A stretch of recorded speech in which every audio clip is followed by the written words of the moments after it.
Okay, good morning, everybody. We are round 2 of the final review. So just like I said last night, or no, yesterday morning, that the Zoom recording it's not emailing me until later. I got my Zoom recording email literally at 11:30 last night, and that's why I just sent that email. So you can expect that same scenario for this one. I have no idea why Zoom is taking forever. Usually it takes a couple hours to get the email from them, but yeah, it took until 11 o'clock at night to get the email with the recording. So just again, if you're gonna get this email tomorrow, I'll send the video out tomorrow once we're done. But anyways, we are starting at number 21. We did 1 through 20 yesterday. Now we're doing 21 through 40, so the second half of this review. So we're going to solve the following inequality, write the solution set using interval notation. So I'm just going to it says solve. I don't know why I said what I was saying. It says solve. So I want to get x by itself. Usually we like to keep x on the left side because then we can use that little trick I taught you back in the beginning of the semester. So I'm going to subtract 4x over. And when we do, we're left with 25 plus 3x is greater than or equal to negative 8. Now that I have x on one side, I want to move all the other numbers to another side. So we're going to subtract 25 to both sides. And when we do, we're left with 3x is greater than or equal to negative 33. Divide by 3. So we get x is greater than or equal to negative 11. So it says to write our solution using interval notation. It also says here, type your answer in interval notation. So this is why we keep the x on the left side, because we can do that little trick. So the arrow is pointing to the right. Since the arrow is pointing to the right, and this only works if x is on the left side. Since the arrow is pointing to the right, infinity is on the right side. And then we just put our number, negative 11. Now negative 11, next to it, it has a line underneath, so it's going to get a bracket. Remember, parenthesis always goes to infinity because you can never include infinity. It's impossible to include an infinite amount of things. That's why when you have your infinity, it always has a parenthesis. Always. It'll never ever be included. It's impossible.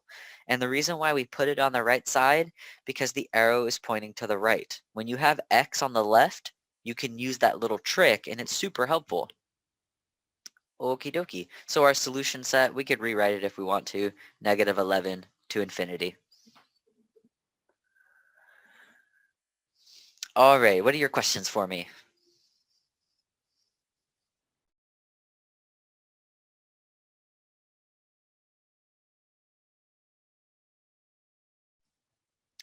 Okay, let's go on to number 22.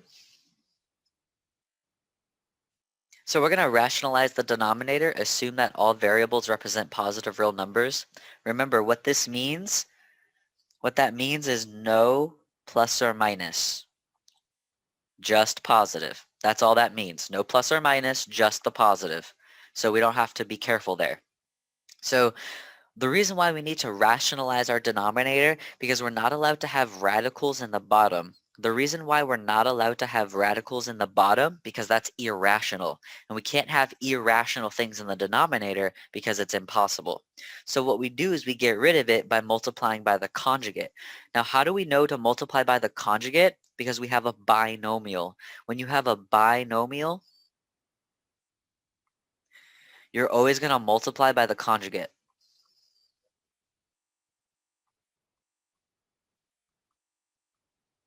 So multiplying by the conjugate, it means it's the same thing, except the only difference is the sign in the middle. There's no other difference. So we have square root of square root of x, and then the opposite of negative will be positive, and then we have 2. So we're going to multiply top and bottom by square root of x plus 2. Now we're allowed to do this because we're technically only multiplying by positive 1. And if you multiply by positive 1, it doesn't change the value of anything. So on the bottom, because it's a conjugate, we do our little trick. It is a trick. We always put a minus in between, and then we square both. So the square root of x squared, that's just x. The square root of, 2 squared, that's just 4. So we square the denominator. Everything in the denominator gets squared. So the square root of x squared is just x, and 2 squared is just 4. On top, we have to distribute FOIL. We have to do stuff. But here, we only have to distribute because it's one term binomial. So we distribute. And when we distribute, we get negative 9x minus 8, my bad, negative 9 square root of x minus 18. Now, how do we know if we're done? Is there any GCF? Can we factor? Do they have anything in common? They do. They have a GCF in common. They both share a negative 9. So we're going to take out negative 9. So when we take it out, we're just left with the square root of x plus 2 all over x minus 4. The reason why we take negative out, because negative is first, and we don't like the first term to be negative. It's like if we had negative x plus 4, we don't do that. We like positive x. We like positive x. So that's why we took the negative out. And the reason why we take out 9 is because they both share 9 in common. And since we're taking a negative out, don't forget it switches the signs from what you're taking it out of. Now we're done because there's nothing else we can factor. There's no more greatest common factors. There's no common terms. So we're done.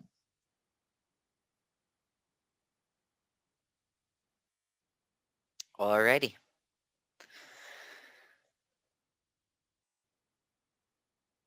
What are your questions for me? What do you got for me? What would you like me to clarify?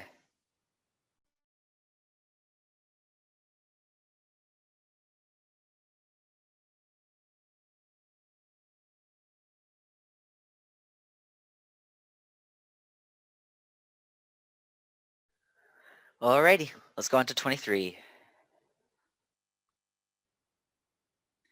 So 23, multiply, assume that all variables represent positive real numbers. So we have the square root of 5 plus x squared. Since the whole thing is squared, we're going to write it twice. So we have square root of 5 plus x, and then square root of 5 plus x. So we just have to FOIL. So first, square root of 5, that's just 5. Why is it just 5? Because square root of 5 times square root of 5 is square root of 25, which is 5. When they're matching, it's just the radicand. It's just the inside. All right, next, we have square root of 5 times positive x, so that's plus x square root of 5.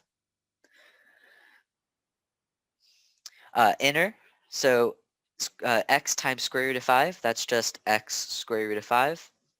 And then last, so we have x times x, that's x squared.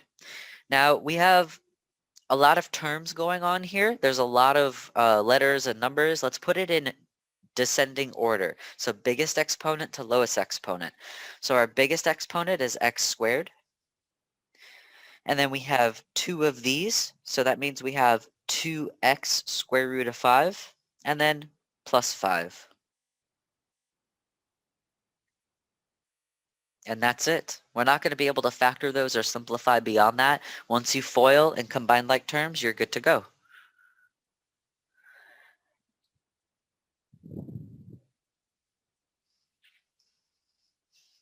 Okie dokie.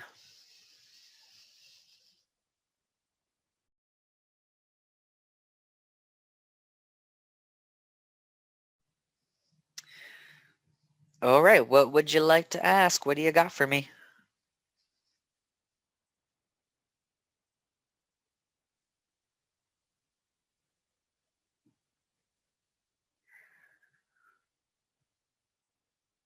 All right, let's keep it going.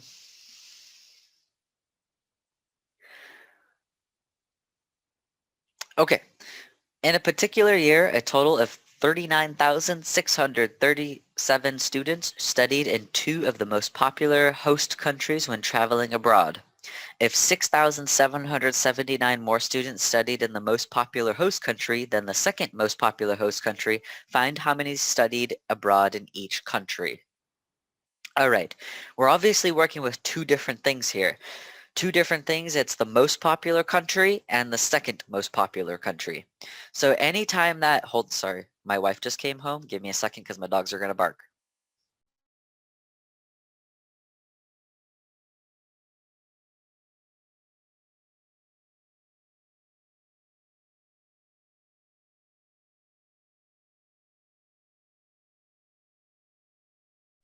All right, sorry, she just came back from a doctor's appointment and I had them in here with me in my office. So I had to let them out so they wouldn't bark with me. All right, so we're working with two different things. Whenever we're working with two different things, let's see if they give us a total amount, because that's what usually that's going to be the one that they both add to. So we do have a total amount. It says total is 39,637.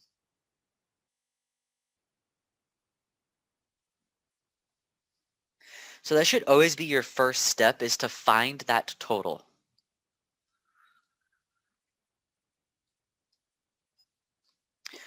Okay, we found it. Great. That's the easiest one to find. That's why we find it first. Why try to pick out the harder information first? Start to pick out the easy stuff, and then the other information usually makes itself known. All right, so we also said we're talking about two things. We're talking about the most popular country,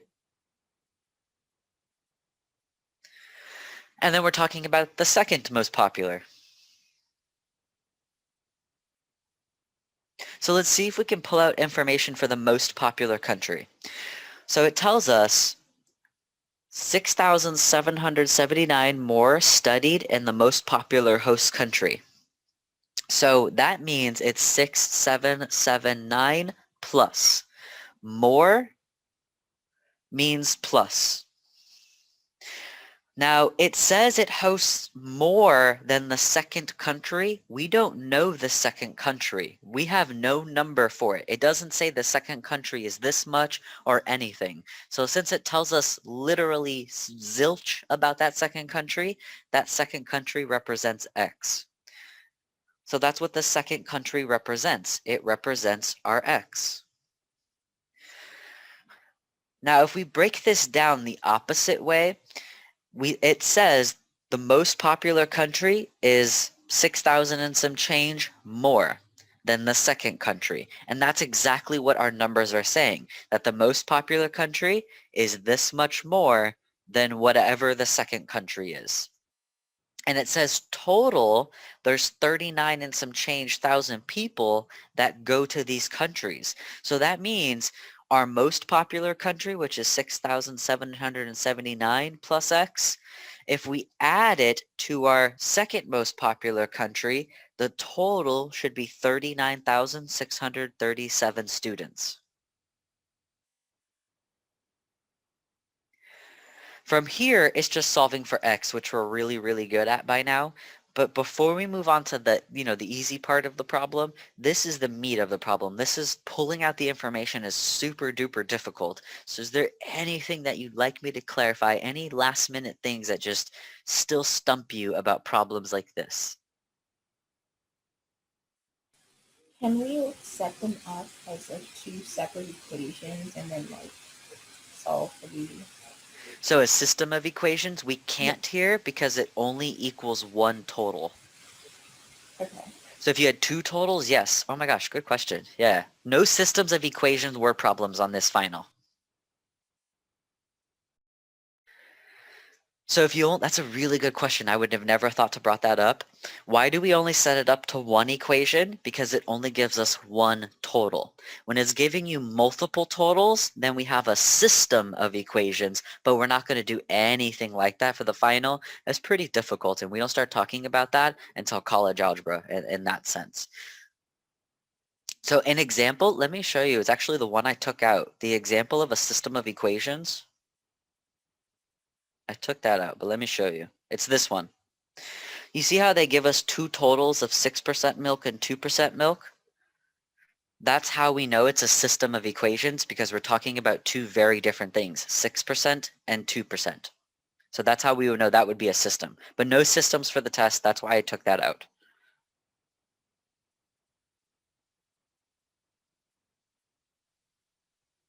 All right, let's go ahead and solve for x.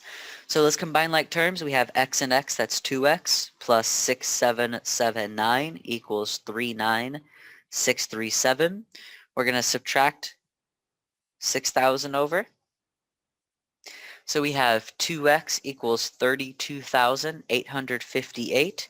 Divide by 2. So we get x equals 16,429. So that's what x is. That's not our answer. That's just what x represents. So we have to plug it back into the equation to find out what is the most popular and second most popular. So the second most popular just stands for x, so that is 16,429.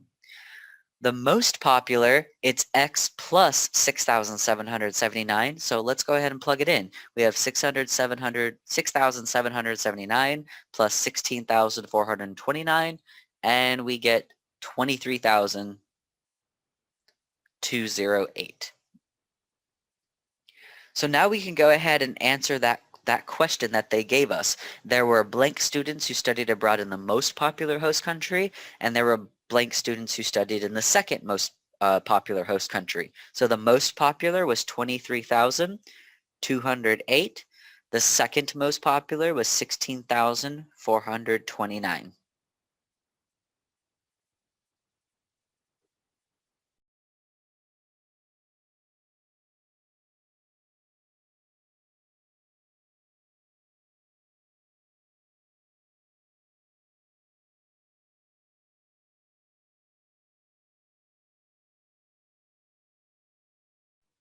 Alrighty.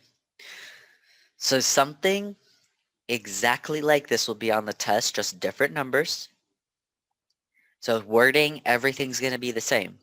So with that being said, anything you'd like me to clarify at all, it's okay if you're like, I feel okay about this, but if there's anything that's just stumping you, now is the time to let me know. What do you got for me? What are your questions?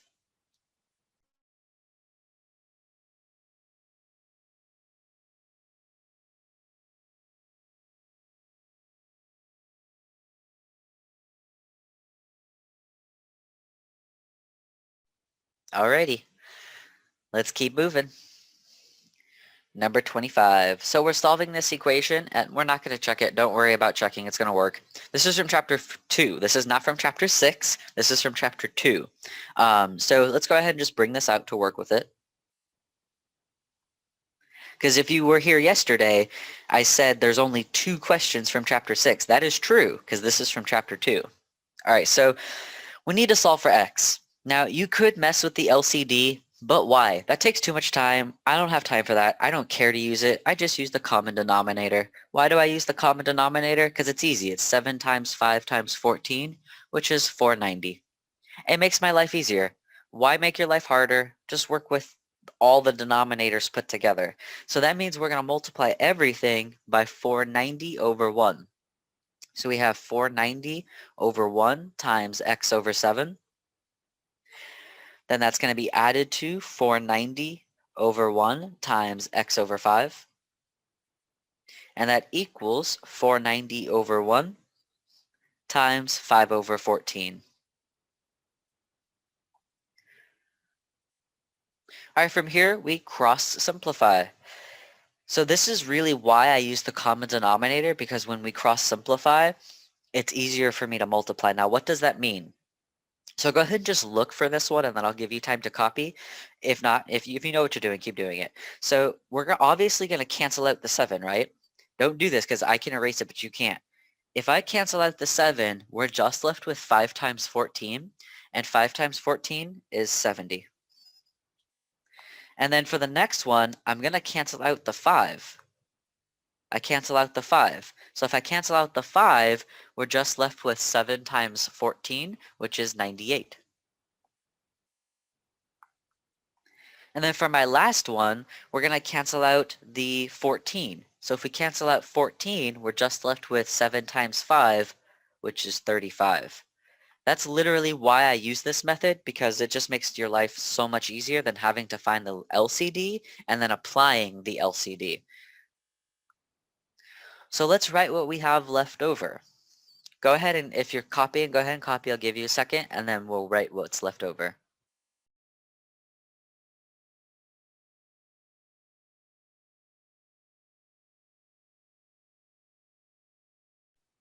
Okay, so what we have left over is 70 times x, which is 70x, plus 98 times x, that's 98x,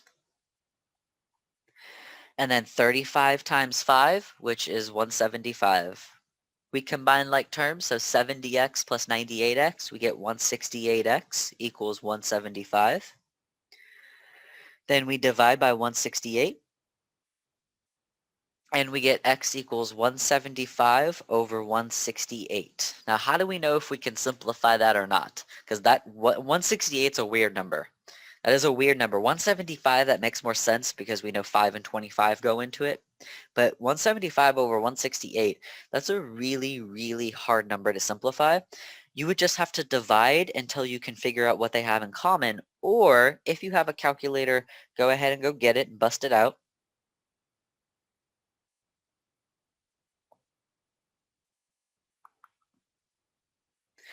All right, so with our handy dandy calculator, wherever you're at, if you're not on the home screen, just hit second mode. Okay, I have 175 over 168. So I want to simplify that. So 175 divided by, because that's what over is, 168. I'm going to get a decimal. We don't want a decimal. How do we know we don't want a decimal? Because it tells us to write it as a fraction. It tells us we need a fraction. So to get a fraction out of a decimal, you're going to hit math and then enter, enter. So hit the math button. It's on the left side under the green one. Hit math, enter twice. Enter, enter. Boom. Simplifies it for you. 25 over 24. Are you allowed to use this for the final? Absolutely. Another way that we could simplify this that's a little more complicated. So another way we could do this is if you hit, so this is honestly, this is the way I do it, but another way you can do it is you hit alpha y equals enter. Not all calculators can do this. So if your calculator can't do alpha y equals enter, then don't worry, just do math enter enter. So alpha is the green button. Hit y equals. This little box should come up. If that little box does not come up, you have to do it this way. If you don't get that little box, you have to do it this way. My box comes up. I put in 175 over 168. Does the same thing. It's a little more work, but it does the same thing. So anytime you want a fraction,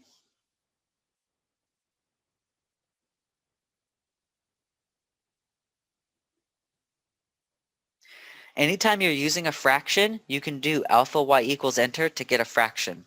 So what if I wanted to add fractions? So alpha y equals enter. So say I wanted to add 1/2 to any other fraction.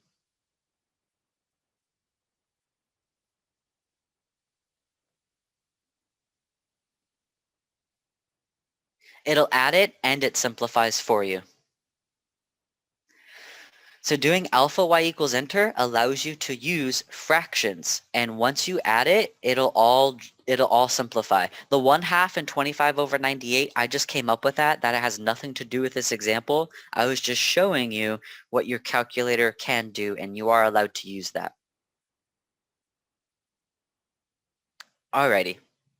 I'm going to teach, if you take me for college algebra, I'll go over all of that again because it's pretty cool, and we're allowed to use calculators for college algebra. Hello, Professor. What's up? I have a question. We always do the same thing to find x. We use that a lot, but I don't know when exactly I need to check my answer. Oh, okay. Only check your answer if it's a radical or if there's a restriction on the domain. So actually, let's write that. So when to check. So when to check, you're always going to check if there's a radical or a restriction on the domain.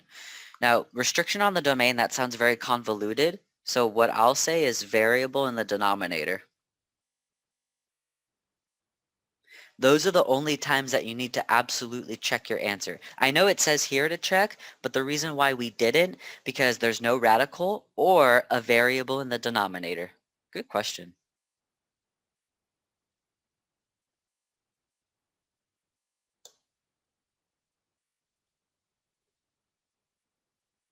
All right, what other questions do you guys have for me?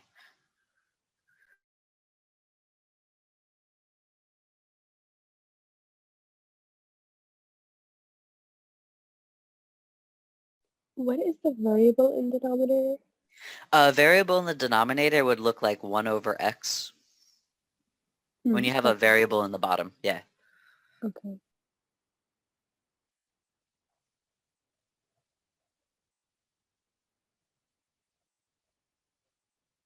Sweet. That's a really good question. Any other questions before we go on to 26? Okay. Someone kind of asked this yesterday about 26, and I'll bring it up when we actually go over the answer. But someone asked this yesterday on what that answer means. So we'll actually talk about that again today. So it says solve the system. It doesn't say how to. It just says solve. So remember, there's always many right ways to do math, but there's always one best way. You can do it however you want, but there's always going to be a quickest, best way. How do I know, should I use elimination or substitution here? I will tell you.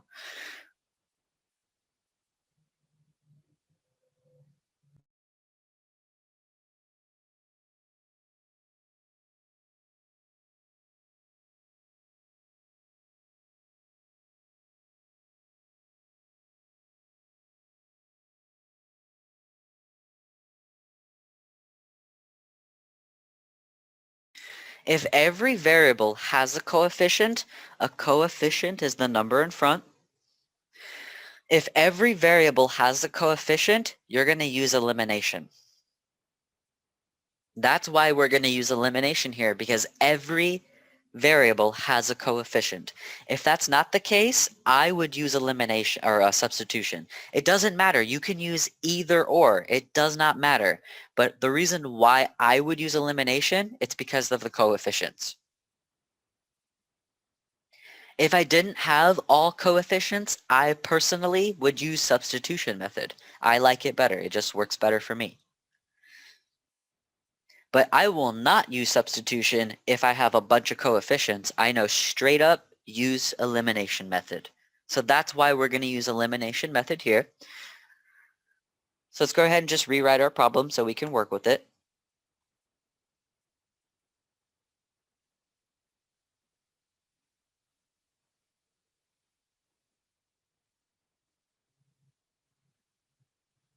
All right, again, we're using elimination method because of all the coefficients. So elimination method, we need to make one variable in both equations have the same number but opposite sign. So we need the x's to be the same or the y's to be the same but opposite sign. I'm going to work with x because I know 4 and 3 can be 12 by multiplying. Those two numbers can be 12. 16 and 12, I don't know what they have in common. I don't know. I don't know anything about those numbers, but I know that these two we can match by 12. So to get 4x to be 12, we multiply by 3. For 3x to be 12, we need to multiply by 4. But one of them needs to be positive and one of them needs to be negative. So you could either do -3 or -4. I did -3.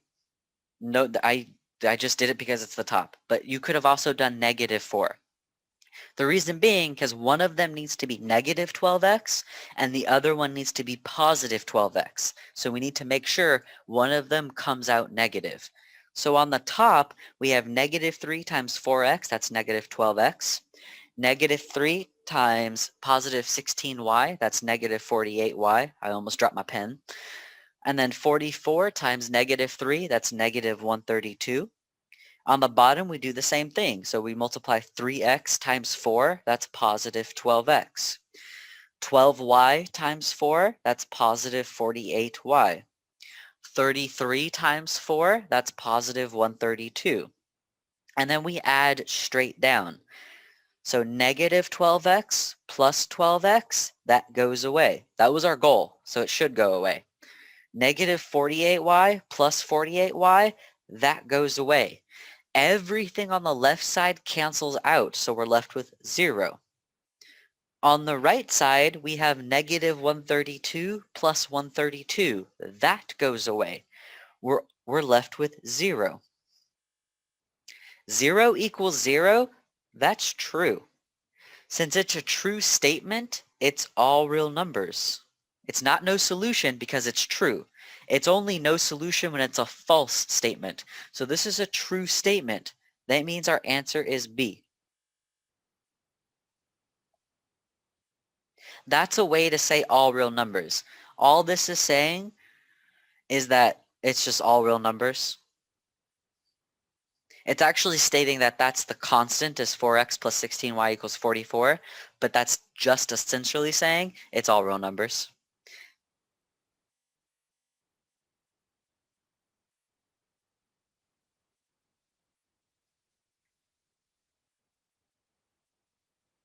So someone asked yesterday, what does the answer B mean? And I did explain it's all real numbers, but now we see when we would pick that answer is when it's true statement of 0 equals 0, 5 equals 5, 20 equals 20. If it's a true statement, it's answer B, which is all real numbers.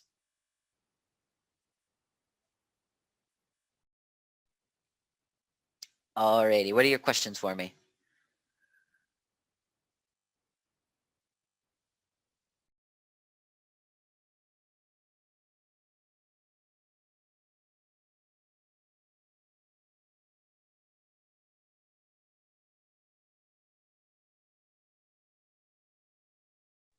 Okay. So you know chapter 4, it's all about systems of equations, solving them. Solving them using elimination and substitution, that's the most important part of chapter 4. The graphing, yeah, it's used, but like graphing is an approximate solution. It's not giving us the exact numbers. So that's why we use elimination and substitution. But that's the one thing that's always going to come back. It's going to come back in college algebra. It'll come back in pre-calc. It'll come back in calculus, all through calculus.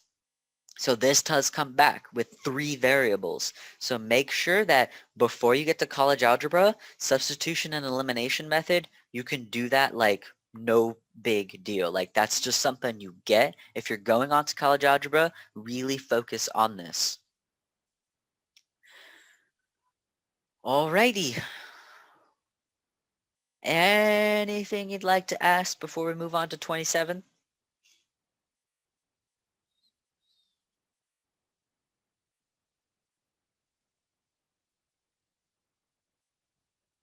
All right, let's go to 27. All right, so we're solving the system by graphing.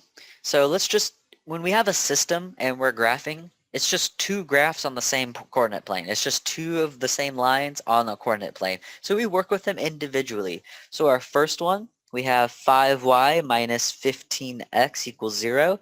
And then our second one, we have x plus 2y equals 7. Now, how do we know that both of these are lines? Because it's just x and y, no exponents. That's how we know we're working with lines. That we just have x and we just have y. No exponents, nothing weird, just x and y. So now that we know they're lines, we can actually graph these. So our first one, we need to get it into y equals mx plus b. Both of them need to be in y equals mx plus b. So let's solve for y. We're going to solve for y by adding 15x. So when we do, we're left with 5y equals 15x. Divide by 5. So y equals 3x. That means our slope is 3 over 1. And our y-intercept, there is none. There's no y-intercept, so it's 0, 0. Remember, 3 over 1 means up 3, right 1. Don't forget, the y-intercept, another word for that is your start.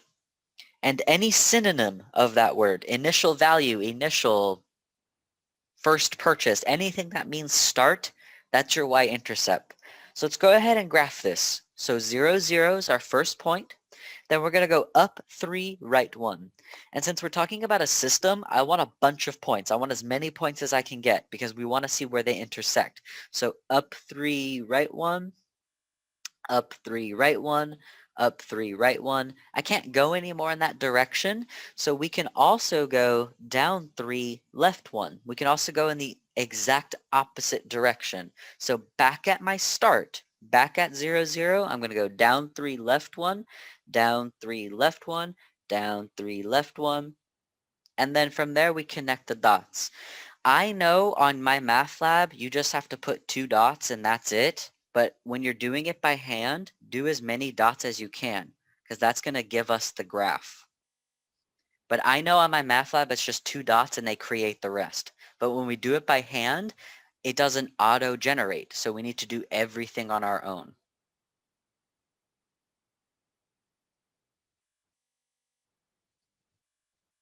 Alrighty. Before we move on to the blue equation, the second equation, anything that you would like to ask me about the green one, what we just did?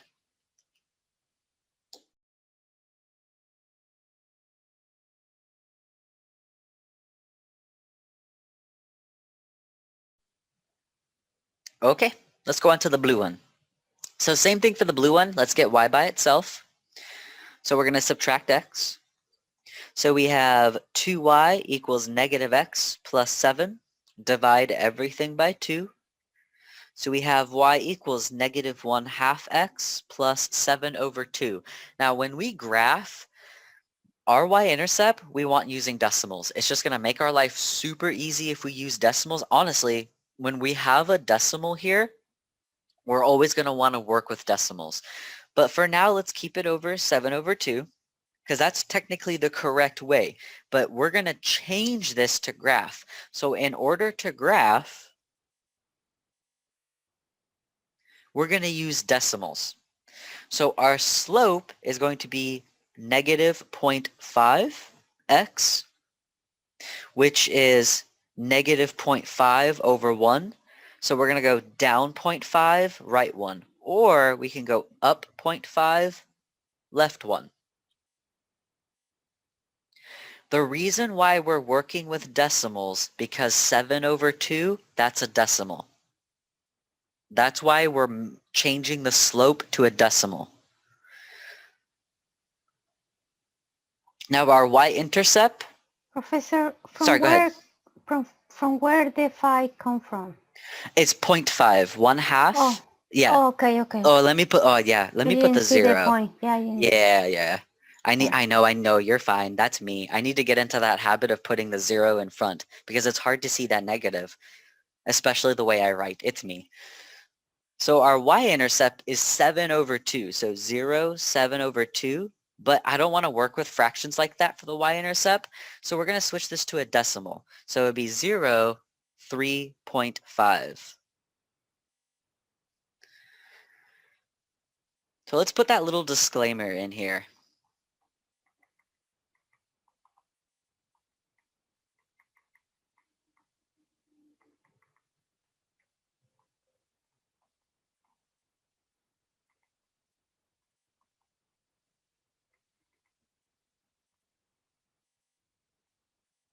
So if your y-intercept is a fraction and or a decimal, work with only decimals, and it's going to make our life so much easier. So much easier.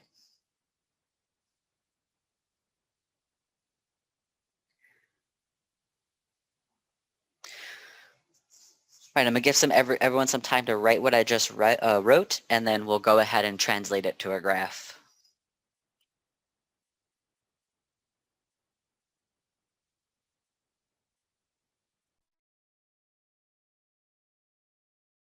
I feel like you don't understand this question. Why so? I don't know. I feel confusing about it. I don't know. So is the green confusing? Um, Or is it the whole thing? like both the answer. I don't know which one are we finding first, is the y or the x. Oh, like if we find the y-intercept or the m first? Yeah, the way we graph it. Gotcha. Okay. So I think I'm understanding because it's not your fault because you don't even know what's confusing. You just know you're confused. But so it's like we have to pinpoint like exactly what's confusing. So do you want me to go over the graphing part again for the green one?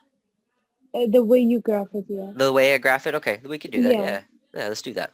Okay, so the first thing we do is, you're cool with getting the y-intercept and slope?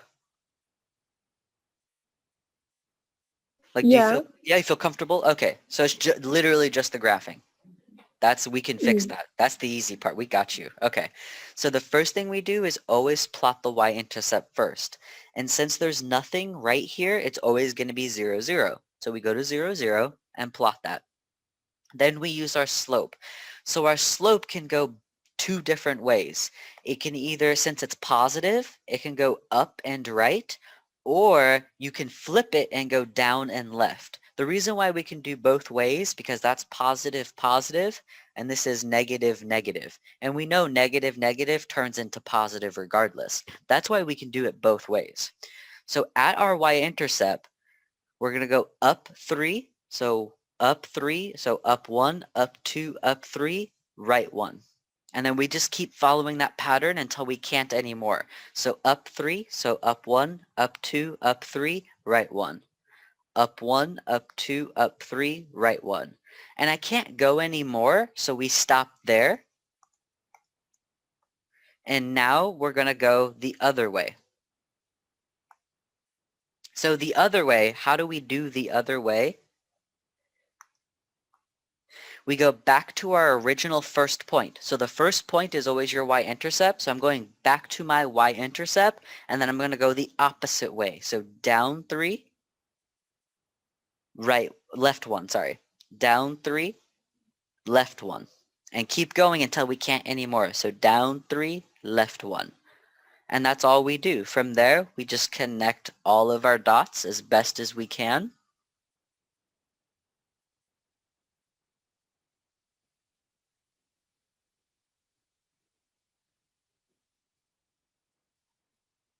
And that's our graph. Does that mean that B is always gonna be 0? Only if there's nothing in front or nothing there. Yeah. So you see, when we solved it, we just had y equals 3x. When there's nothing, it's always 0. Yeah. Okay, and what about the second one that we solved? Okay. Are we So, going to graph it or oh, not? we're just about to graph it. Yep. Oh, okay. Yeah. So let's graph the blue one. So just to kind of say it again, because this is my first semester teaching it this way using only decimals. So just to reiterate it again, the reason why we switched everything to decimals, when you know I hate decimals, but the reason why we do it is because literally just because our y-intercept is a fraction. That is the only reason why we're actually going to graph using decimals, is because it makes our life easier because the 7/2. So we converted everything to decimals. So our y-intercept is 0, 3.5. So on our graph, we're going to go to 0, 3.5. So this is 3. 3.5 is right in between. And then we have our slope of negative 0.5 over 1. That means we can go down and right, or we can go up and left. The reason why we can go both ways, because down is negative, right is positive, so it stays negative. Up is positive, left is negative, so it stays negative. That's why we're allowed to go both ways. So this means we go down 1/2, right 1. So I go down 1/2. So I'm going to show you with a different color. We go down 1/2, right 1. And you see where they intersect already? But I'm going to keep going just to show us. So down 1/2, right 1. Down 1/2, sorry. Down 1/2, right 1. Down 1/2, right 1. And you see how now we get that graph? So where they meet, right here, that point where they meet is 1, 3. That's where they meet. They perfectly meet at 1, 3. So that's our solution. That means the solution set, so A, it's only one solution, and it's 1, 3. Finding the solution by graphing is basically as if we did elimination method or substitution method, and that's what we got for X and Y.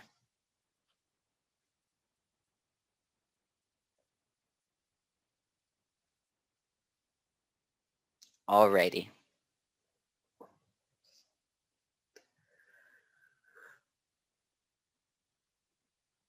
Did you point the B?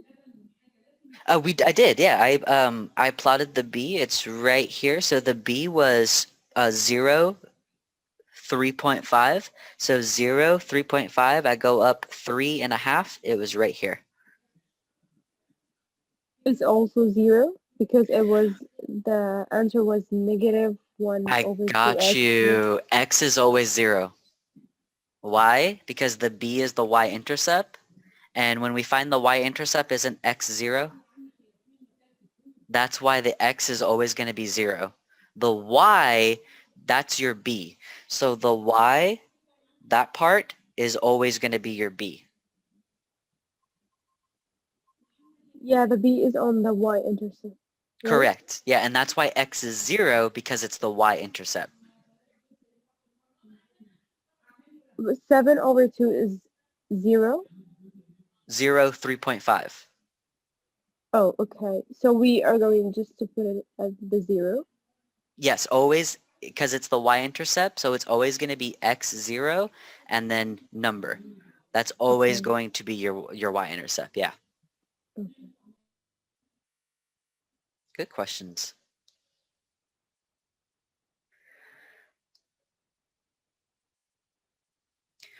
You know, I think the hardest part about math when you're trying to ask questions, anybody, is I don't even know what to ask. Like you're like, I know I'm confused, but I don't really know why I'm confused, right? So that's why I try to pick and prod at everyone, because I try to get it to the nitty gritty of what's really getting us, not to make it 100%, because a lot of us are usually like 60, 75%, and we just need that little extra push to get us to like, I get this, I'm at 90%, 100% of understanding this. But that's the hardest part, is like, I don't even know what the hell I'm confused about. I'm just confused. So it's really, really, really difficult. So for those of you that like ask questions and bear with me on my ridiculousness, it's so I can break you down and to get to like the core of the question, if that all makes sense. And that's just that I'm not talking about one person. I'm talking about everybody. This is a common thing of I'm confused, but I don't even know why. So if you're feeling that way at any point ever in math, you are not alone. So don't ever beat yourself up of like, yeah, I'm confused, I don't know why. That doesn't make you stupid. That just means you're honest and you don't understand something, and that's okay. I'm just trying to be your cheerleader before that final. I'm here for you guys. Alrighty. Any other questions before we move on? We're not done with graphing today. I'm so sorry. We're not done. We're going to graph a couple more times today. I'm sorry to break your hearts. But before we move on, anything you'd like to ask? Alrighty. I'm hoping that we're making our way through this final review, that you're feeling a lot better about the final. Can you regraph for me the second equation? The blue one? Yeah, I got you.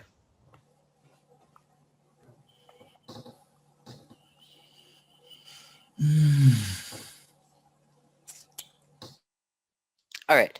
So our blue one, we work with our y-intercept and our slope. So our y-intercept is 0, 3.5, and our slope is negative 0.5, 1.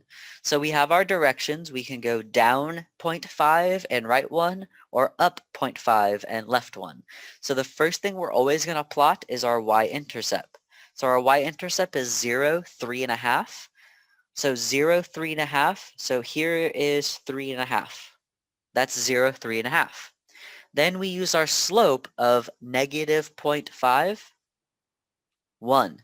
So I need to connect the graphs. So to connect the graphs, I'm not going to go up 0.5, left 1, because that's not where the black graph is. So I'm going to go down 0.5, right 1. So down 0.5, so if this is at 3.5, down 0.5, we're at 3, and then I need to go right 1. So that's why we have that point there. And now that they're connected already, we don't need to keep going. That's our graph. And where they cross, which is 1, 3, that's our solution.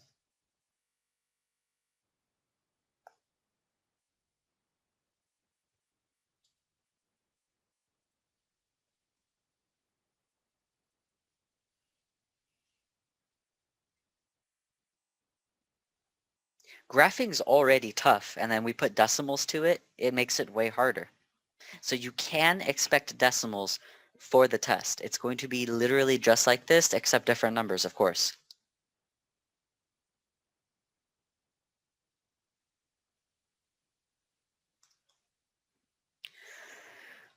Alrighty, let's go ahead and go into 28. So we're going to be multiplying some radicals again. Alright, so we have 5 square root of 7 plus 9 square root of 2 times square root of 7 minus 8 square root of 2. So we need to just FOIL. So we do our first.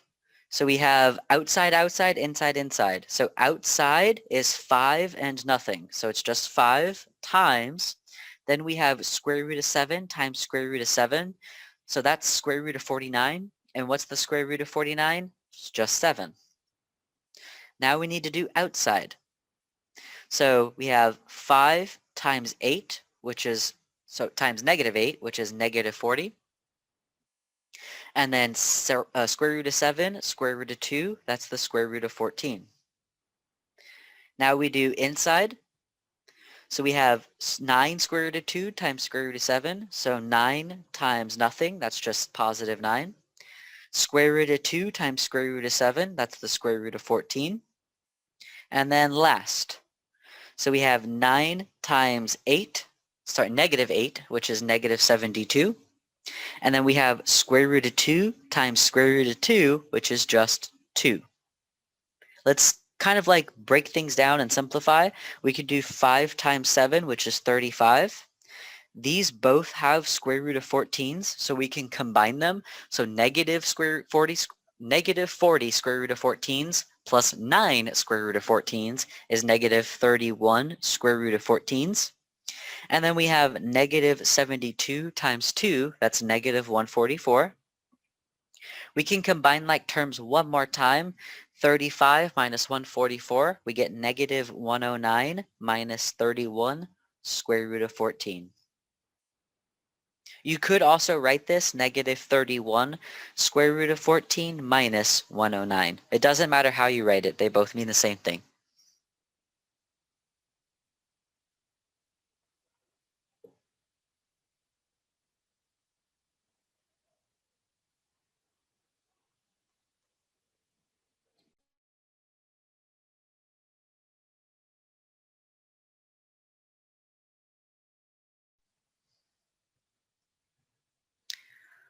Alrighty, what are your questions about 28 for me?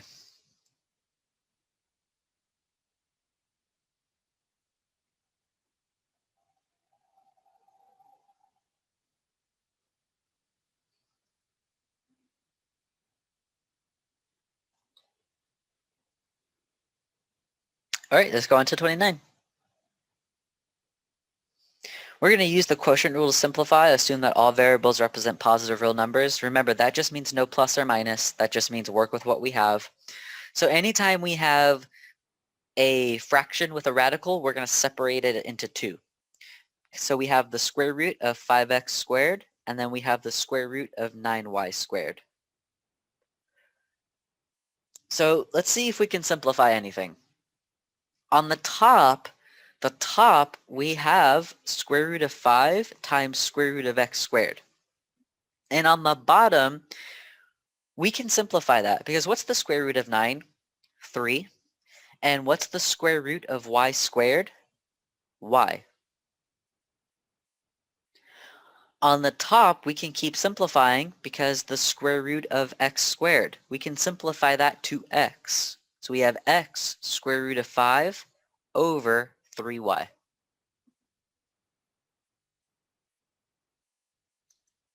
You could have also broken this down a little bit and saying 9 times y squared. So then we would have gotten the 3 and the y.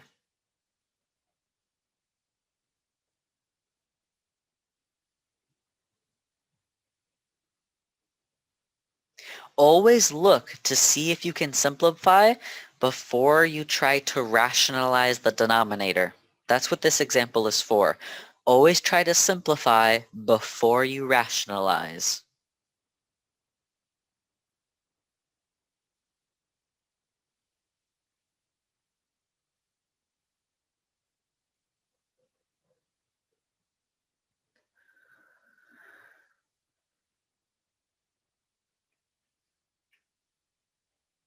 Alrighty.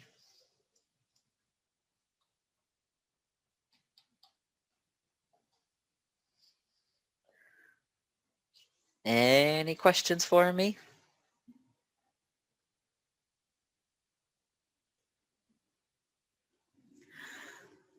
All right, let's go on to number 30.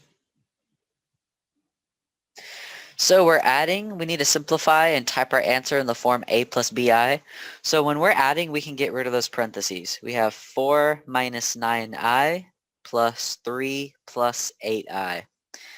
So we just combine like terms, but it has to be in the form of a plus bi. So we want the number first and the I second. So we have 4 plus 3, which is 7. And then we have negative 9i plus 8i. That's negative 1i. You don't have to put the 1. I wouldn't. I would just put the I. And that's it. So when we add with imaginary numbers, you treat it like x and y. You literally treat it the exact same way.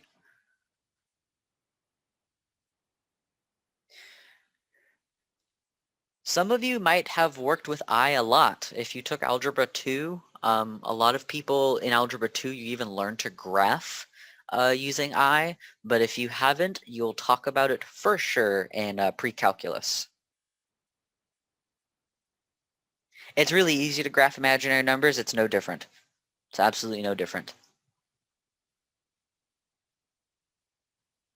Alrighty.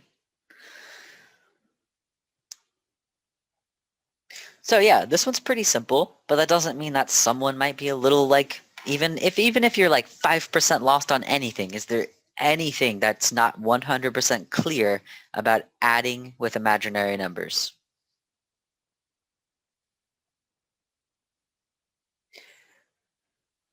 Are you asking yourself, why can't the final be all like number 30? I agree with you, right? Wouldn't that be a nice final? Sorry, I have to test you on everything. All right. Excuse me. Go ahead. Talking about the final, like how many graphing problems is it on the final? I can count that right now for you. Okay. So straight up graphing, there's 1, 2, 3, 4. I have to scroll through it all. Okay.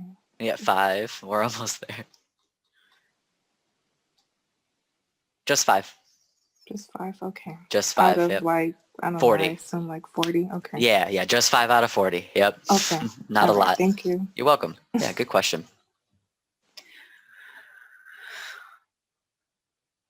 So if there's one review you study the most, it's this review we're doing together. I cannot stress that enough. I hope you catch my drift. Study this review. It's not the same exact. I'll tell you that right now. It's not the same exact thing. But study this review. That's the best way to prep for that final. All right. Let's go to 31. So we're going to use the quadratic formula to solve the equation. All right, so let's go ahead and solve using the quadratic formula. So the quadratic formula, there is a song. I will not sing it. I don't know it. I will never know it. If you sing it, I'll fail you. Try me. I'm just kidding. I wouldn't fail you. There's a song that it goes to. You can find it on YouTube.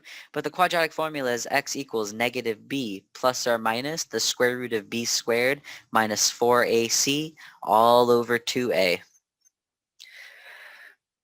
All right, so the quadratic formula, it needs to be in standard form before we actually fill it out. So standard form is ax squared plus or minus bx plus or minus c equals 0. So basically it needs to equal 0 before we can actually solve this. So what I'm going to do is just move everything over to the left. Why do I move it over to the left? Because it makes my x squared positive. So I'm going to move 4x squared over. And then we're going to subtract 3 over. Subtract 3x. So that leaves us with 4x squared minus 3x plus 2 equals 0. All we did was just move everything over by doing the opposite. You could have moved everything over to the other side too. You could have moved it over and subtracted by 2. But again, the only reason why I moved everything to the left, because I like x squared positive. That's just a personal preference. But you could also have done negative 4x squared plus 3x minus 2. So, minus 2 equals 0. They're both the same thing. But I like my x squared positive. So now we can identify A, B, and C. So A is 4, B is negative 3, C is 2. We only take the number because we want the coefficient. We don't care about the variable. So let's plug it in. We have x equals.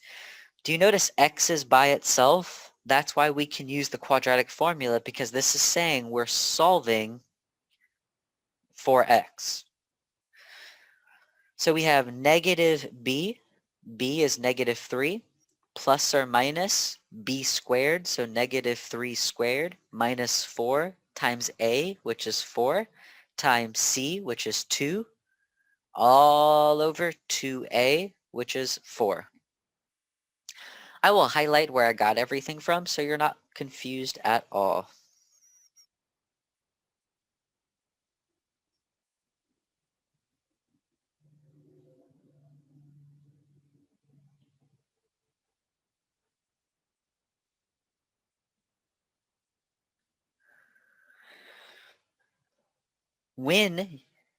If any of you or some of you are taking me for college algebra, I'll teach you how to do this all with your calculator. We have to do it by hand for this class, but you could do this all with your calculator. But I can't show you yet. But if you take me for college algebra, I'll show you. So let's simplify. We have x equals, so negative 3, that's positive 3, plus or minus. So negative 3 squared, that's positive 9.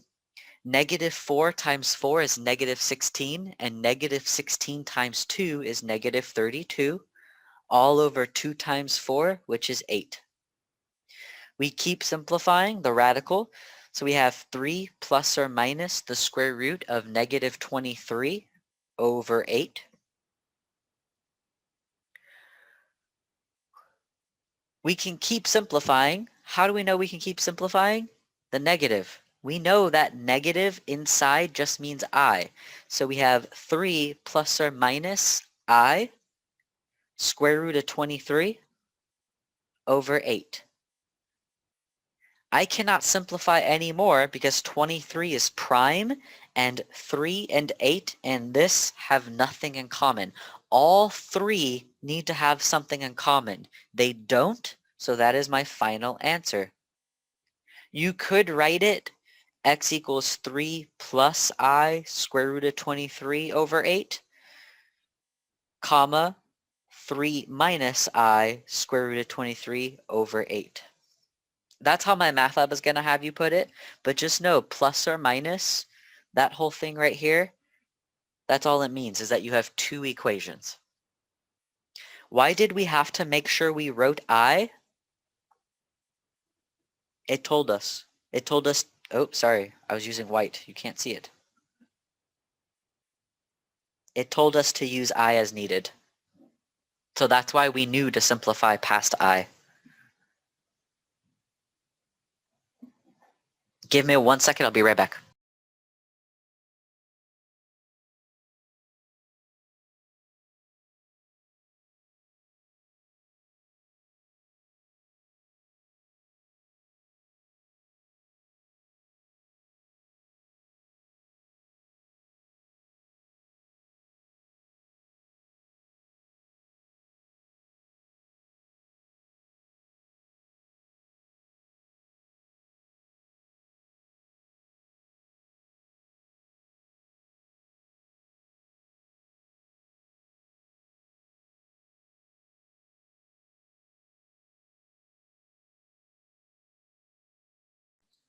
All right, sorry about that. Dogs. Okay, before we move on from the quadratic formula, guess what? There's only one on the test. One question about it, but it's super duper important, as I say about everything, because it is. But before we keep going, any questions for me?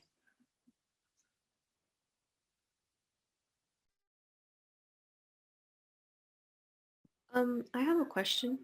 What's up? So if we do, so we're gonna have this question on the test. So on the test, we can write it either format. So it could be plus and minus. Or So do we on have the to- test, you can't, they don't have that button, so you're going to have to write it separately. Okay. Yeah. Just wondering. All right, Good thank question you. though, yeah. If this were face-to-face, you could just do the highlighted blue part. That would have been fine. Okay. Yeah. Yeah, good question. Fingers crossed we'll be back face-to-face in the summer. Fingers crossed. I doubt it. I doubt you know why I doubt it. Can't say it, but you feel me? But I will get vaccinated and I can be back. But hopefully summer we'll be back face-to-face. If not for sure by fall. I can guarantee that fall of next year we'll be back. It sucks. I'm sure you guys are missing it. I'm sure you're missing actually going to class. Who thought that would actually happen? I didn't. Spring and summer were great, but fall hit and I'm like, oh, this sucks. I want to be back. All right. Let's find the vertex of the graph of the quadratic function, determine whether the graph opens upward or downward, find any intercepts, and sketch the graph. All right, so the vertex, let's go ahead and find it. It's a formula. So for the first part, we'll say it's part A. We're finding the vertex. Remember, the vertex is a point, x and y. It's a point. So to find x, it's a formula, just like everything else in math. So it's x equals negative b over 2a. So with our quadratic, we have our a, we have our b, we have our c. So a is negative 1, b is negative 6, and c is negative 5. So we're just going to plug in b and a into our formula. So we have negative b, which is negative 6, over 2 times a, which is negative 1. So we have negative, negative, that becomes positive. 2 times negative 1 is negative 2. So we get negative 3. Now, that's just x. We have to find y. That is the biggest mistake I see made every semester without fail, is that we get the vertex, we get the formula, but we forget to plug it back in. So we have to find our y. To do that, we just plug it back into the original equation. So we have y equals our original equation. I'm going to rewrite it. It's negative x squared minus 6x minus 5. So let's plug in x. We have y equals negative blank squared minus 6 blank minus 5. And in that blank, I'm putting negative 3.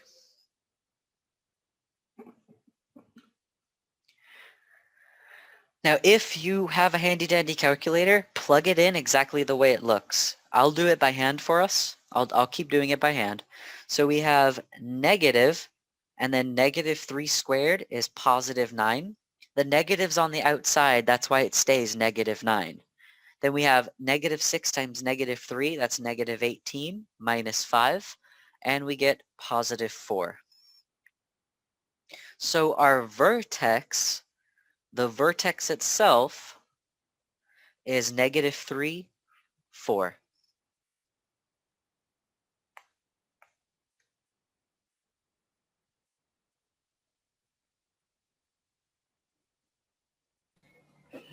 You should have a positive 18, I think. Oh, I didn't, oh, my bad. It's still the same answer, but thank you. Yes, it is positive 18. Yeah, good catch.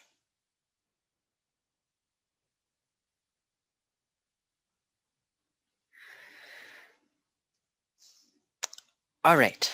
Vertex is actually something you're going to use in a whole chapter of college algebra. Chapter 4 is all about the vertex. And it's just the formula and plugging it back in. That's the important part. So before we go on to part B, or the other parts of this question, anything you'd like me to clarify about finding the vertex? Anything that's stumping you at all?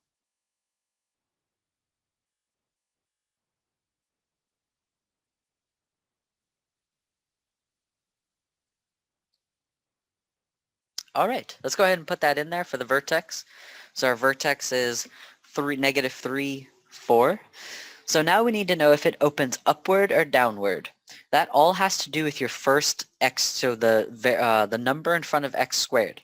So the number in front of x squared is negative. And when you're negative, you're frowning. you're frowning, so it opens downward. Negative is downward. Positive is upward. Literally think about it about a smiley face and you'll never get that wrong. But it only ever has to do with your first one, your first x squared.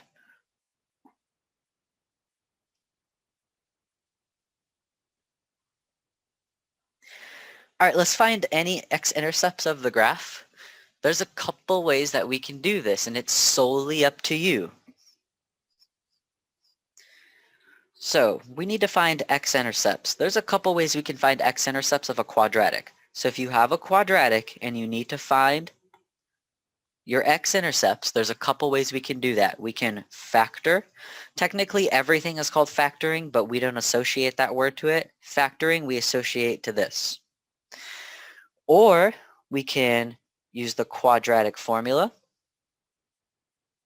Why can we use the quadratic formula? Because it's x equals, meaning you're getting x by itself. Or you can complete the square.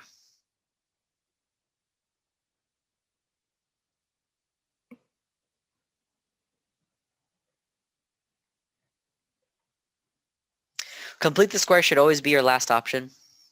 You should always factor or use the quadratic formula if you can. So how do I know which one to use? Well, it doesn't matter. You can just straight up use the quadratic formula. If you don't like factoring, you can always use the quadratic formula if you're trying to solve for x. So do you notice this entire semester, anytime we're working with a quadratic or anytime we're solving for x by itself and equaling it to 0, when we equal it to 0, we're just finding the x-intercept. That's all we've been doing, is just finding the x-intercept over and over and over again. So when we are actually solving a quadratic, equaling it to 0, you're finding the x-intercept. So I'm going to rewrite our quadratic. We have y equals negative x squared minus 6x minus 5. Now I'm going to see if I can just factor this normally. Before I do that though, we are not allowed to have negative x squared, so I'm going to take it out. All that does is change all the signs. And now we're going to see if we can factor normally.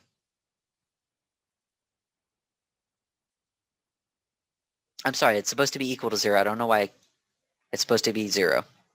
Why is it 0? Because we're trying to find the x-intercept. And how do we find the x-intercept? Y equals 0. That's why we set the y equal to 0. So we can actually factor this. We can factor this into x plus 5, x plus 1. 5 times 1 is 5. 5 plus 1 is 6. So we can actually factor this. You could have also used the quadratic formula. Totally the same thing. You would get the same exact answer. It doesn't matter. So what we do is we set each of these equal to 0. So we have 0 equals negative. That doesn't make sense. You just get rid of it. Then we have 0 equals x plus 5 and 0 equals x plus 1. So we have negative 5 equals x and negative 1 equals x. That means our x-intercept is negative 5, 0 and negative 1, 0. The reason why y is 0 because it's an x-intercept and we made y 0.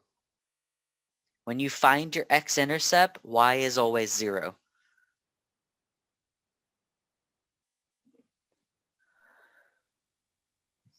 Professor, What's up? in the homework, there are two similar examples that you are talking about, but one of those you can find the X-intercept, and I really couldn't really understand why, because I was trying to do the quadratic formula to find the X-intercept and I couldn't. You couldn't? You want me to show you? Okay, I know how to use the quadratic formula, but in this particular example, they say since the vertex is not in the quadrant, in the second quadrant, and the parabola opens upward, the graphic has no x-intercept. That's not the example, and we are doing that example that was in the homework, but the previous to that one in my homework, I spent hours trying to figure it out. It didn't have any x-intercepts. No, so you can explain that, please? Yeah, right? totally. The example was x squared plus 6x plus 11. Okay. That was the equation. Okay. Yeah, let me break it down. All right, so how do we know if this has an x-intercept or not? Yeah. If it's, well, let's use the quadratic formula. So I'll show you what, I know you know how to use the quadratic formula, but that's the way I can break it down. So we have x equals -6 plus or minus 6 squared minus 4 times 1 times 11 all over 2 times 1. So when we do the radical, you're going to see something, and I'm sure you saw it. We get 36 minus 44. And you see here how it's going to become negative? Mm-hmm. That means there's no x-intercept. So when the inside of your radical is negative, you don't have any x-intercepts. So how do we still graph it? You find other points. So you make x equal 1 and plug it in, or you make x equal 5 and you plug it in. So you would plug it in, and then you would find your additional points to graph it. So that statement that says that, because we have those statements in other examples. They say when the parabola opens up vertex location quadrant 1 is equal 0 in the x-intercept. So we can now find the x-intercept, so we give him the 0 value? No. So say if the vertex is like 3, 0. Well, the question, I don't know, the question is just fill out the blanks. Fill in the blanks, okay. Is the question 3 in the homework 8.6. Okay, so you know what I'm gonna do? When we get done with this video, Yeah, I'm sorry. No, it's okay. No, totally, because it came up. So I number just bring 3, it because 8.6. this example that you are just finished look similar. It is, To yeah. the previous one, just the difference is the other is a plus and this is minus plus. Yes. So yeah, what And we'll do those is statements are there, and those statements come in another questions where the program is asking us to fill out the blanks. So each of those quadrants has a value when we, I don't know if when we cannot find the x-intercept, or I didn't understand. I'm sorry. I get you. No, it's okay. Yeah, I get you. So yeah, after this, I'll actually pull it up on my computer and we'll do it together. Okay, thank you. Yeah, totally. All right. No, that's good that you're like, it's like, oh, this is so similar. Let's ask. Heck yeah. I love that you do that. All right. So back to our example. So we found our x-intercepts. Awesome. So we have -5, 0 and -1, 0.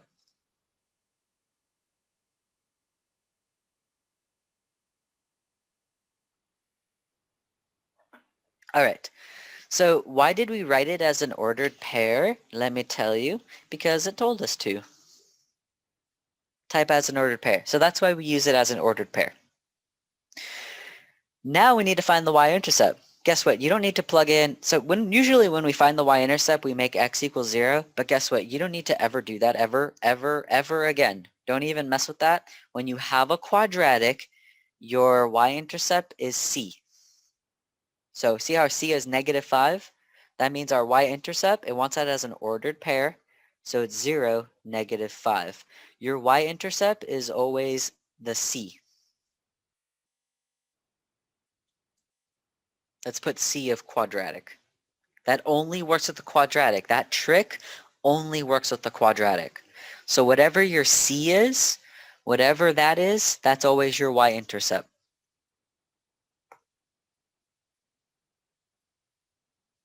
If there is no c, it's 0.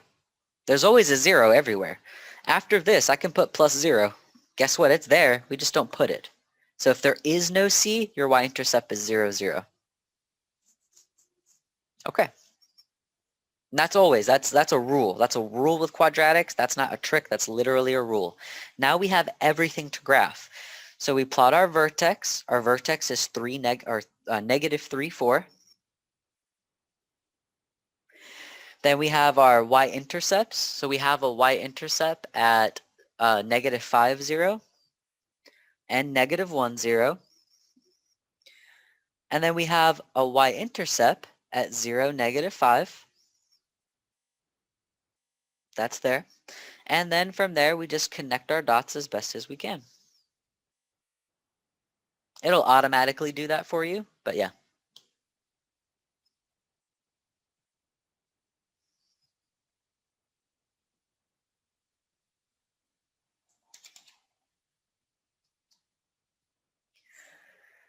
Alrighty.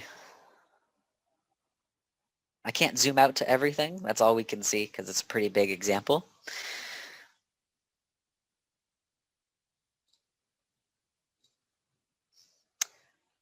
What are your questions for me for number 32?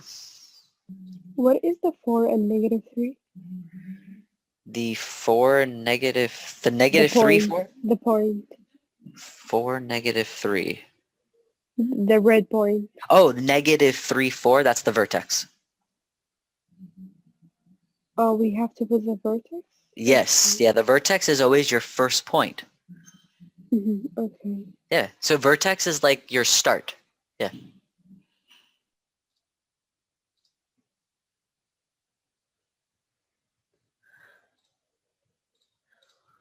Any other questions for me? I have a question. What's up?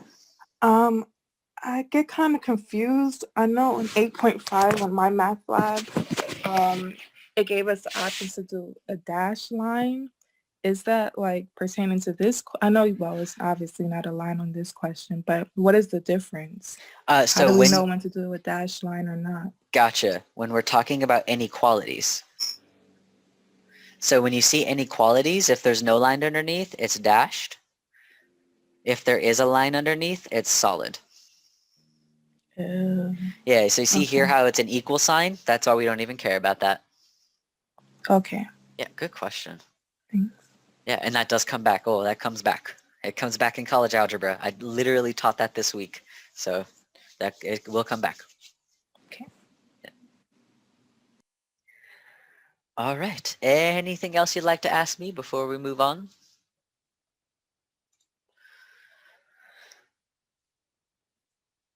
All right, let's do it. Number 33. All right, so we have the cube root of 9x minus 9, all minus 3 equals 0. So we have a radical. Anytime we have a radical, it could be cube root, fourth root, squared, it doesn't matter. We always want to isolate the radical, meaning move everything away from it. So we're going to move over the 3 by adding it. So we have the cube root of 9x minus 9 equals 3. So now that we have an isolated radical, we can go ahead and get rid of it by multiplying, by making the exponent the same as the index. So you see how our index is 3? That means we're going to cube both sides because that's what's going to allow us to get rid of it. So we're not actually getting rid of it. We're just moving it to the other side. Why do we do that? Because think of it. It's left and right. They're opposites of each other, right? So the opposite of cube root is cubed. So if I want to move over the cube root to the opposite side, the opposite of rooting is actually exponents. So that's why to move it to the other side, to get rid of it, as we say, that's why we cube it. That's why. You don't need to know that, but that's why we're doing it. So what we're left with is 9x minus 9 equals 3 cubed, which is 27. From here, we're going to add 9 to both sides. So we're left with 9x equals 36. Divide by 9. And we get x is possibly 4.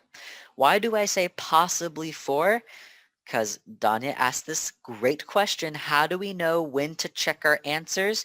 We have a radical. Since we have a radical, we need to check our answers. Anytime you have a radical or a fraction with a variable in the denominator, you have to check your answers. So to check it, we plug it back in. I like to plug it back into the original one. So we have the cube root of 9 blank minus 9, all minus 3 equals 0. The blank we're plugging in is 4, because that's what we're checking. X is 4. So let's keep simplifying. We have the cube root of 36 minus 9, all minus 3 equals 0. So 36 minus 9, we have the cube root of 27. All minus 3 equals 0. The cube root of 27 is 3. And 3 minus 3 is 0. Since this works, it's true, we can say 4 is a solution. So the solution is 4. So x equals 4.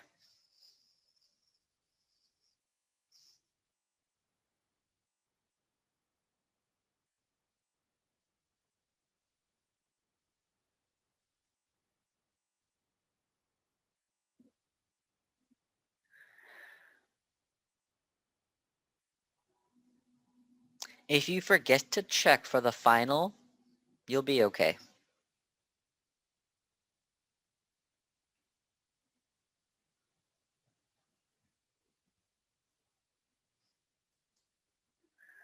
Alrighty. What you got for me? What questions do you have? If we were to check for like 4 and we plugged it back in and it didn't work, would our answer be no solution? You are 100% correct.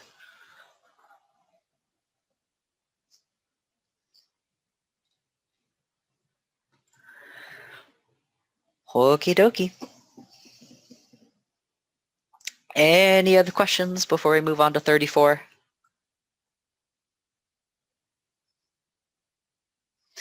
Alright, I just want to let you know it's 11:57, so if you have something to do and you're like, I only had till noon, it's almost noon. But don't worry, I'm going to record the rest of it regardless. Even if everyone leaves, I'm still going to record all the rest of it. So I just want to let you know it's 11:57 right now, but I'm going to keep going. So let's keep going. Number 34. Simplify, assume that all variables represent non-negative real numbers. That just means positive. So meaning no plus minus. That's all that means, just no plus minus. It's all positive. So the first thing we're going to do is break everything up because there's a lot of stuff going on here. So we have square root of 100 times the square root of a to the 6th. And then times the square root of b to the 5th. Now, do you have to break it up? No. If you know how to work with it straight up from that, that's cool. But break it up if you have to, because sometimes it's easier to see everything once it's broken up. So we can simplify the square root of 100. It's 10. We can simplify the square root of a to the 6th, because that's a little, if there's nothing here, it's always a 2. So 6 divided by 2 is 3. It's perfectly 3. It goes in perfectly 3 times, so we have a cubed. Remember, there's a little 2 here. So how many times does 2 go into 5? 2 times. What's left over? 1. Because that would be 2 times 2 is 4. So that means there's 1 left for b to the 5th. Now we just write everything together nice and neat. We have 10a cubed, b squared, square root of b.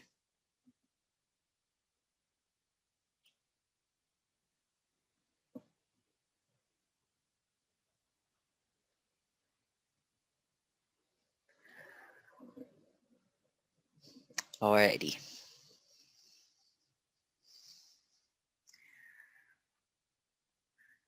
You know I'm gonna ask. What are your questions for me?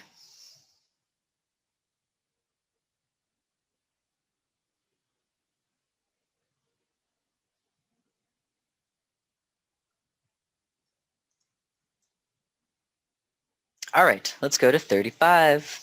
We're close. We're so close to being done. All right, simplify using I notation as needed, meaning if there's a negative, you have to use I. You have to simplify this using I. So the first thing I'm going to do is just rewrite it.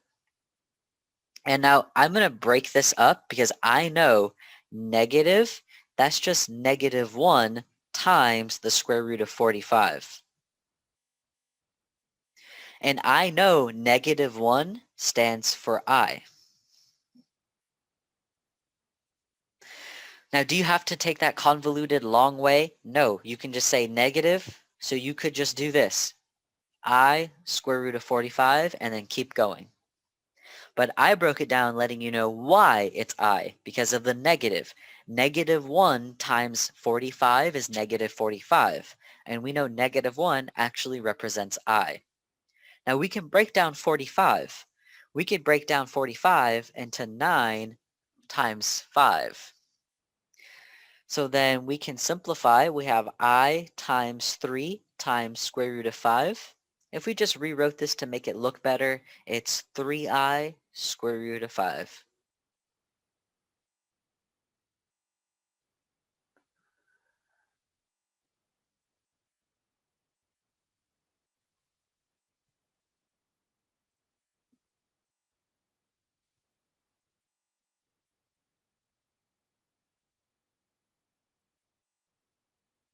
Alrighty.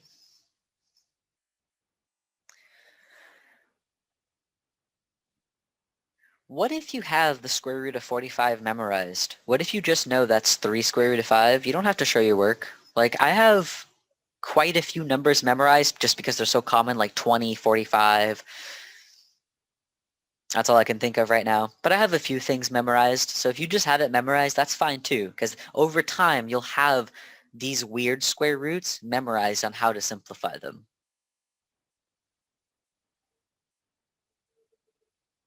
All right. What do you got for me? What are your questions?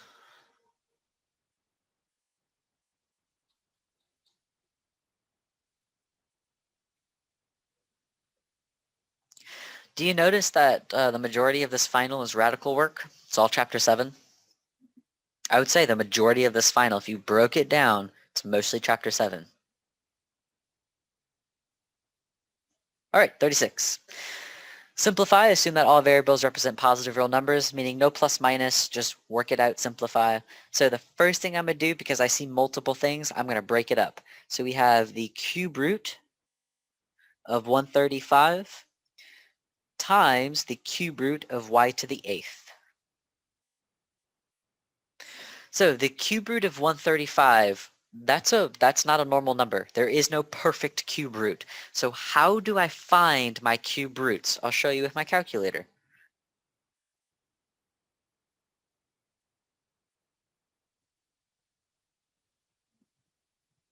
Okay, so with our calculator, I'm just going to start dividing by cube roots. So cube roots are 8, 27, 64. Those are cube roots. If you don't know cube roots, do 2 cubed. So then I would divide 135 divided by 8. That doesn't work. So I don't know, let's say I don't know other cube roots. So let's say 3 cubed, that's 27. So I'm going to divide 135 by 27. It works. Awesome. That's how I'm going to break it down. We're going to break this down into the cube root of 27 times the cube root of 5. So you just divide by cube roots until you can't until it works. And it worked. So we're good. We're done there. So now we keep breaking it down. The cube root of 27 is 3. And then we're left with the cube root of 5. Now let's break down the cube root of y to the 8th. So how many times does 3 go into 8? 2 times. That's 2 times. 3 times 2 is 6. So that means there's 2 left over. So I'll repeat that one more time. How many times does 3 go into 8? 2 times. So that's why we put y squared. 3 times 2 is 6. That means there's 2 left. There's a remainder of 2. So that the remainder goes on the inside. I'm just bringing it down so it all matches. Now we can clean this up. So on the outside, we have 3y squared, and on the inside, we have the cube root of 5y squared.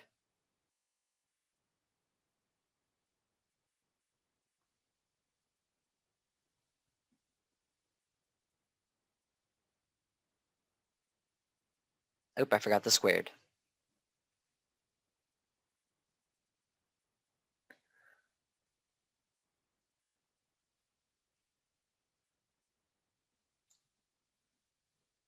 Alrighty. What are your questions for me? What do you got?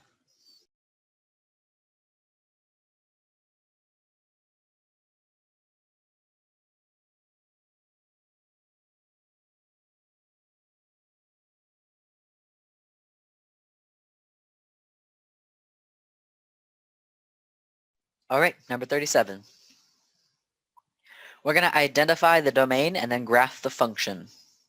So the domain, since we have a radical, there's a set of rules, right? Since we have a radical, remember, the inside needs to be greater than or equal to 0. Why? We're not allowed to have negatives inside. We're not allowed negative on the inside. So we want to know what makes the inside is called the radicand. We need to know what makes the radicand greater than or equal to 0, because you're not allowed to have negative on the inside. Negative on the inside is imaginary numbers, and we're not working with imaginary numbers. We need real numbers. So all we do is just set the inside greater than or equal to 0. That's it. That's our domain. There's nothing to solve for. So to be 0 to infinity. The arrow is pointing to the right. That's why the infinity is on the right. And 0 has a line underneath, so that's why it gets a bracket. So the domain is 0 to infinity. Why did I write it in interval notation? It told me to.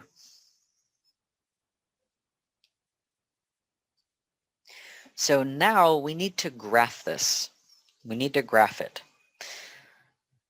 So if we look at our graphs, we know x needs to be greater than 0. If x needs to be greater than 0, a is not the answer. Because if you look at a, you see how x is at negative right here? That's negative. That's not allowed. So a is not the answer straight up because of the domain. So it could be b, c, or d, because you see how all the x's are already greater than 0? So what the domain is saying, x is 0 or greater. X is 0 or greater. So if we look at D, is x 0 there? No, it's like 5, right? X is 5, so it's not D. I got that all from the domain. Nothing else. That is all from the domain. I was able to cancel out 2 of the options literally just because of the domain. The domain states x is 0 or greater. So that means it has to start at 0.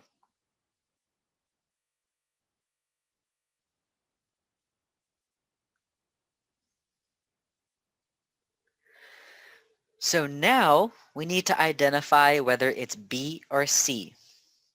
And that we don't even need to plug anything in. We get it from the actual equation. See how it's plus 4? So because it's plus 4 on the outside,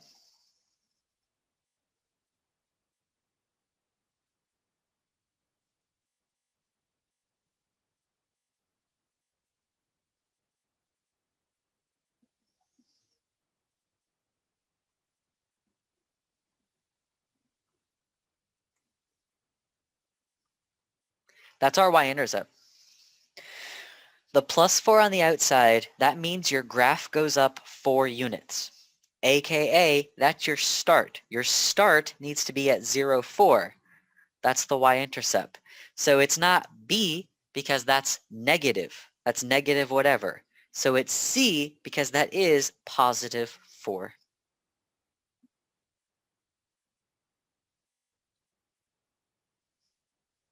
This is transformations. But I didn't really Uh, even use, sorry, go ahead.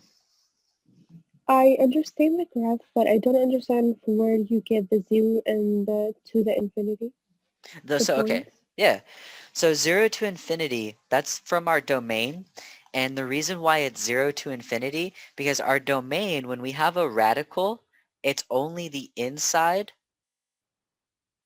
greater than or equal to 0. So the inside is x greater than or equal to 0. So that means x has to be either 0 or greater. And that's just because that's from the domain. And whenever we have a radical, the domain comes from the inside of the radical.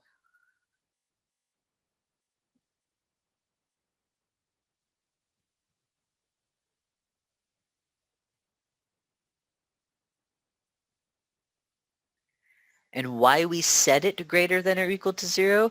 Because we're not allowed to have negative on the inside. When we have negative on the inside of a radical, that's imaginary numbers, and we don't work with imaginary numbers like that. We don't graph imaginary numbers. We haven't learned that. So that's why we make sure to make everything positive. What makes everything positive? So the greater than is the positive infinity. That is, yeah, that's from the positive infinity, yeah. So that creates the positive infinity. And that always happens when there is a radical and number inside. Correct. Outside. Yeah. Okay.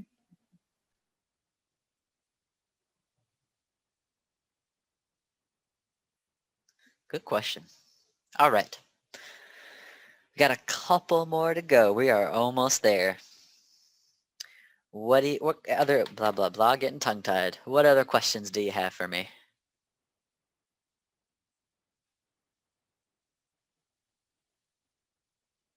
All right. 38. We're almost there. So we need to find the distance between the points. We're going to type it using an exact answer, and we're also going to round. So because it's asking us to find the distance, we know to use the distance formula, which is x2 minus x1 squared plus y2 minus y1 squared. Label your points. As I've said before and many, many times, that's where people get it wrong. They don't label their points. It takes you 2 seconds, label your points. So since this is a formula, I like to write the shell out first. The shell means everything without the numbers. So I have blank minus blank squared plus blank minus blank squared. And then from there, I fill in my blanks. So we have x2, which is negative 2, minus x1, which is negative 4, plus y2, which is negative 2. I did that, sorry. That's positive 2. x2 is positive 2. I was looking at the negative 2. So we have y2, which is negative 2, minus y1, which is positive 3. And from here, we simplify. So negative, negative, we know those turn positive. So we have 2 plus 4, so that's 6 squared, plus negative 2 minus 3, that's negative 5 squared. We keep simplifying. 6 squared is 36. Negative 5 squared is positive 25. Combine like terms, we get square root of 61.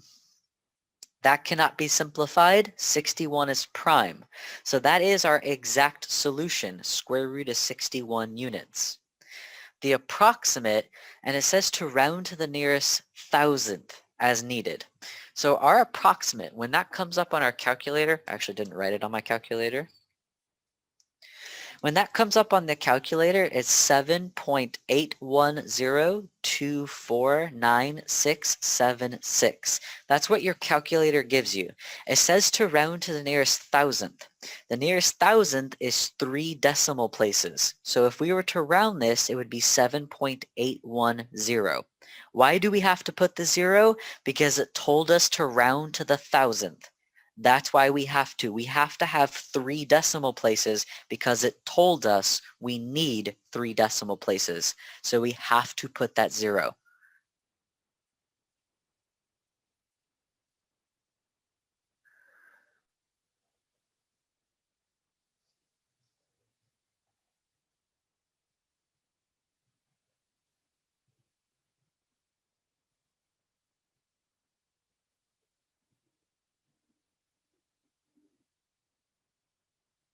Alrighty.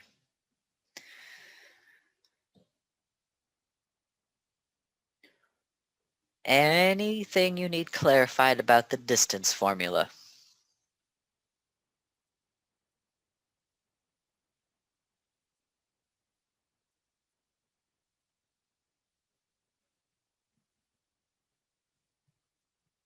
Okay. We're finishing off with graphing. Finish off strong. So we're going to sketch the graph of the quadratic function in the axis of symmetry, state the vertex, and give the equation for the axis of symmetry. So you see how this looks weird? It's not in standard form. It's not. It's not ax squared plus bx plus c. It's weird, right? It's because this is called vertex form. Vertex form, it's y equals a times x minus h squared plus k. Remember, this is that opposite equation. It's a negative inside. So that means whatever it is, we have to take the opposite of it. So we can find the vertex from what they give us. The vertex represents h and k. So h and k. H and k. But since it's negative h, we need to take the opposite of what they give us. So it's going to be negative 2. K straight up is just k. So negative 2, 3. The reason why we take the opposite, because if we plugged it back in, we have x minus negative 2 squared plus 3. You see how it changes to positive? That's why we have to take the opposite, because when we plug it in, it changes the sign because it's negative h.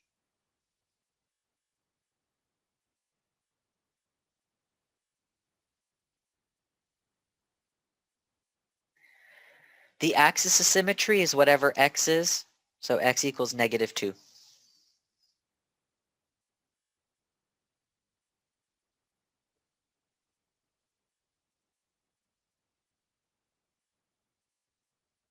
So if this is all the information you had and you need more points to graph, because say you graph this, it's negative 2, 3. That's right there. That's all we have. We have that and then the axis of symmetry. So the axis of symmetry, it just cuts through this perfectly. And we use a dotted line because it's not actually on the graph, it's just a guideline. That's all we have. I cannot graph that. I cannot assume that it goes like this and this. I can't. I have to find another point. So what I'm going to do is make x 1. It doesn't matter. Just make x anything. So I'm going to make it 1. So I'm going to plug in 1 for x. So we have y equals negative 4 times 1, because that's x, plus 2 squared plus 3. So we have negative 4 times 3.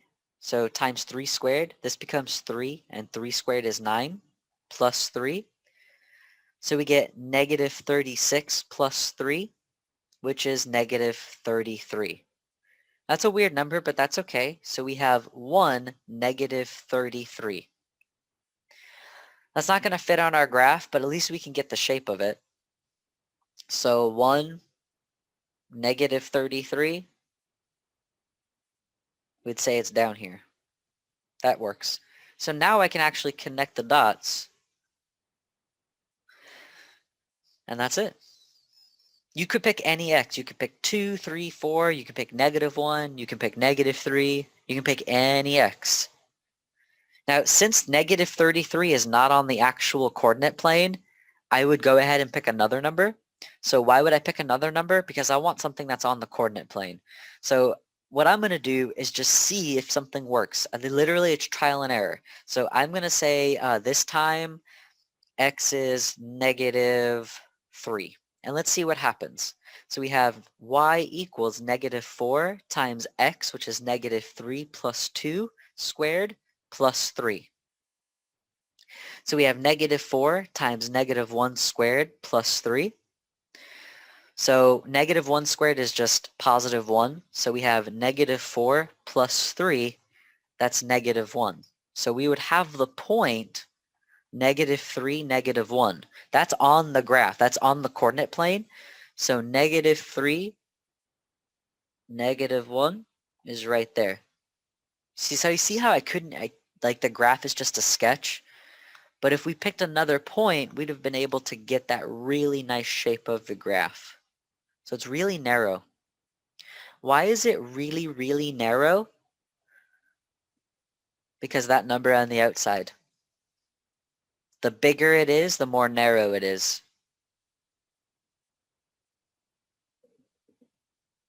Is that like a check for the answer? Sorry, say again? Is that like a check for the answer? That's a great way to check it, yeah.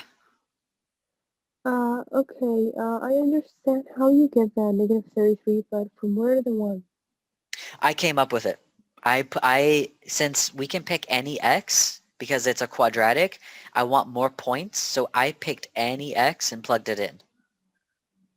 Okay. Yeah, so it's just me picking an x because I know I need more points. Alright. Yeah. And then if your point falls off the graph like it does here, pick another point that's actually on the actual coordinate plane. So like Any do another number. number. Yeah, any Yeah. number. Yeah. It's a little trial and error. It is. So which one do we choose now? The one -3 or the I would pick -3, -1? the -3, -1 because it's actually on the coordinate plane. So that's why we would actually pick that point to use. Okay. Good question. All right. Any other questions before we move on to our last one? Don't forget, Rosanna, I remembered about 8.6 number 3. I have it pulled up on my computer already. All right, let's go ahead. Number 40, last one. My gosh, I can't believe it. It's our last question of our last Zoom call. It's crazy. So we're going to use slope-intercept form to graph the equation. So slope-intercept form, remember that's just y. Hate when I do that. It's just y equals mx plus b. So we need to solve for y. To solve for y, we subtract 6x. And we're left with y equals -6x minus 1. Awesome. We don't have to do anything more but just graph. So to graph, we need to find our y-intercept, which is always going to be 0 in that number because it's the y-intercept. And then we need to find our slope. So the slope is always the number with x. So it's -6. That means it's -6/1. So we can go down and right, or we can go up and left. So we plot our y-intercept of 0, -1. And then from your y-intercept, you can go either direction. I'm going to go down and right. So we go down 6, right 1. And for my math lab, you just need 2 dots. So once you put those 2 dots, it'll automatically connect them for you. And that's it.